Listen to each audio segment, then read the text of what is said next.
you're going to drive the truckload, everything in the back. I'm going to take my Bronco.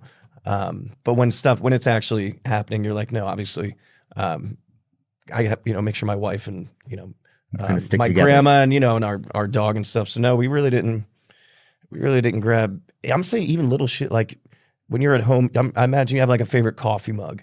If you drink coffee or just something that you have has some history to it. It's like, just none of that stuff. Truly, it's like everything I've acquired in life, gone. Yeah, it's wild.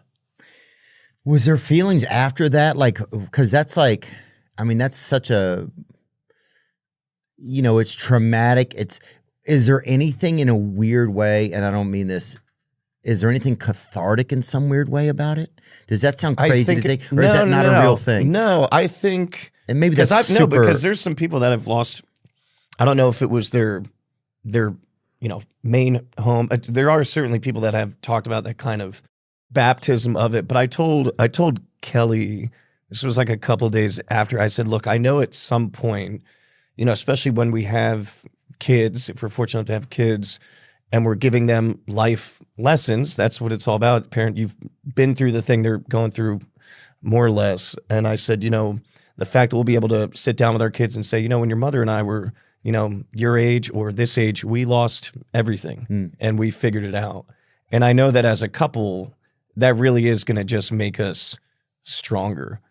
We didn't have any cracks before, but certainly like when you go through something like this, it bonds you in such a way. And then she told me, stop bright siding me. I said, what the fuck is bright siding? She goes, it's this term I'm learning on Instagram. It's or TikTok. She's like, bright siding is when you're telling somebody this thing, no matter what it is, something traumatic, and they're like, well, look on the bright side. You have your health. Yeah. And it's like, it kind of invalidates the thing they're going through. But I know what you're talking. I know, for me, I guess I feel that more like when I move, if I ever move, and you go through everything you own, you're like, oh my God. That's what I don't care about half this shit. That's what I'm thinking of more, just like spring cleaning. I'm like, what dude, that's a horrible comparison. Yeah.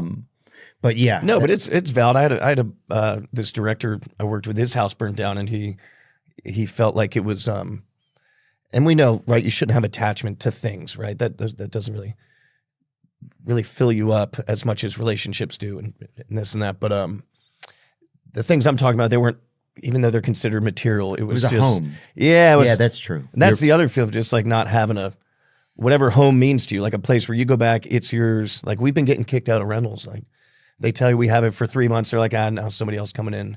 So that just kind of thing. Damn. But yeah. Man. But it's all good. Well, thanks for entertaining some of those questions. Yeah, I didn't, and maybe you've talked about that ad nauseum, man. And yeah, and I'm sorry if you have. I just didn't. I didn't really think about that.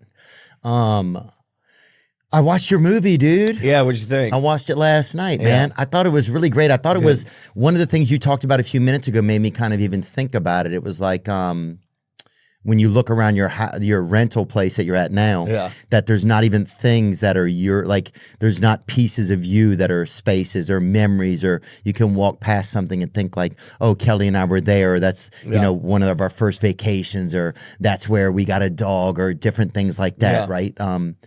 And it kind of reminded me of just some of the like the archives that because the movie's called Eternity. And, right. And it's basically, can you just give me a brief summation of what it's like? Because you'll do a better job. So when you die, you get put with somebody, and then you take a train, and then you get kind of deposited in this like Grand Central Station meets like World's Fair kind of place. You get an afterlife coordinator, and then the rules are you get to live eternally. You pick an eternity, but once you pick, you're in that for forever. Yeah. And so the eternities have different themes. There's like capitalism world, or like smoking world. Yeah, Marilyn Manson world. Yeah, Manson world. Chocolate world. Yeah, you can get down with whatever. Somebody was like, I want an eternity where it's like Miami Beach, spaghetti, and cocaine. I was like, well, that's Miami. That's like, I think you can actually go there now. Yeah, that's a night at Carbone. Yeah, all that is. Yeah. Oh, Carbone is so good. Carbone is good. Oh my God. Yeah, beautifully. I thought it was just beautifully shot. I just thought it was really just a really original script. You know what I mean? It's like it's so original, and it makes you think about like if I do pass away, it gave me like well, you will pass away. Oh yeah, shit. I'm just thinking. Well, I don't know. Biohack.